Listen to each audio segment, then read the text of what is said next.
حصر الولد مات بحسرة. هاي الأخت هي تدري، أخاف تقول هاي حسرة كل شيء. شنو شاب كان عمره 5، لا زواج، لا جنسية عنده، لا فلوس، لا أني مرة مثلا أقدر شو نسوي يعني؟ ايش قد أني أسوي؟ خطية ذاك كل شيء ما عنده، كل شيء، حتى الهدوم ماله مال العالم. والله خذ ارتاح.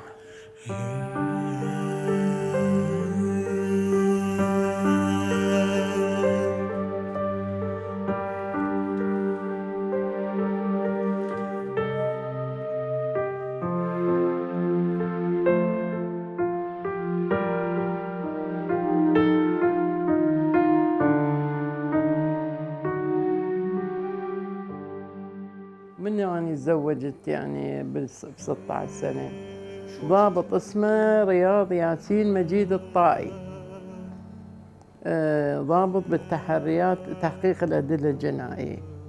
فتزوجنا على طريق رجل أختي، كان بالشمال هو دكتور، فهناك شافني وتزوجت. فقاموا يحاربوه يعني على أنت ماخذ واحدة مثلا من الأكراد الفيلية. والسنتين احنا عايشين بظلم يعني. فورا من صارت تسفيرات، قالوا تعالوا نعطيكم جناسي، واحنا مرحنا عود ينطونا جناسي. من رجعنا البيت شفت ماخذين ابويا وامي واخويا وبيبيتي، فالي ماخذون. فمن بالسجن كنا قالوا له لازم تطلق زوجتك. قال انا عندي طفل من عنده وعندي طفل لاق بالطريق. قال احنا هذا قانون، المفروض انت من اول لو عندك 20 طفل لازم تطلقها.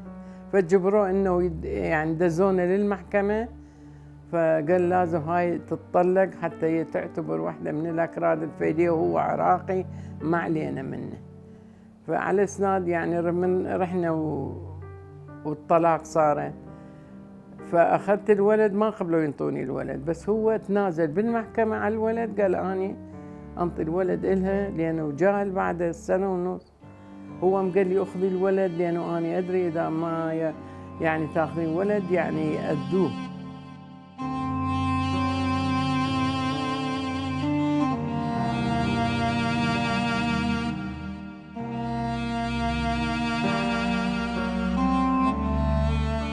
فمن سفرونا على طريق قصر الشريف خلونا بفد معسكر كله ضباط عراقيين، وأنا بوقت أخو شابة مو 18 سنة عمري، ابني 1.5 سنة عمره.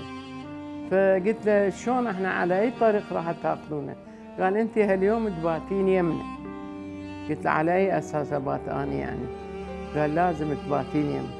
فأني هواية يعني خفت. ابني الصغير دا يلعب من صحته، قلت له وسام. فالضابط قال لي شو اسمه؟ قلت له اسمه وسام، لأنه أنا أعرف هذا إن كان نيته مو خوش نية. فقال ما طول هذا اسمه وسام أنا راح أدزك هسه على الحدود، الخاطر ابنك، لأنه أنا الليلة جايني ولد اسمه وسام، فعلى مود هاي راح أدزك. فدزوني جابوا لي سيارة أنا وفد واحد رجال هم كردي فيلي ويانا، ودزونا للحدود. حصر الولد مات بحسرة. هاي الأخت هي تدري، أخاف تقول هاي حسرة كل شيء. شنو شاب كان عمره 5، لا زواج، لا جنسية عنده، لا فلوس، لا أني مرة مثلا أقدر شو نسوي يعني؟ ايش قد أني أسوي؟ خطية ذاك كل شيء ما عنده، كل شيء، حتى الهدوم ماله مال العالم. الله خير ارتاح.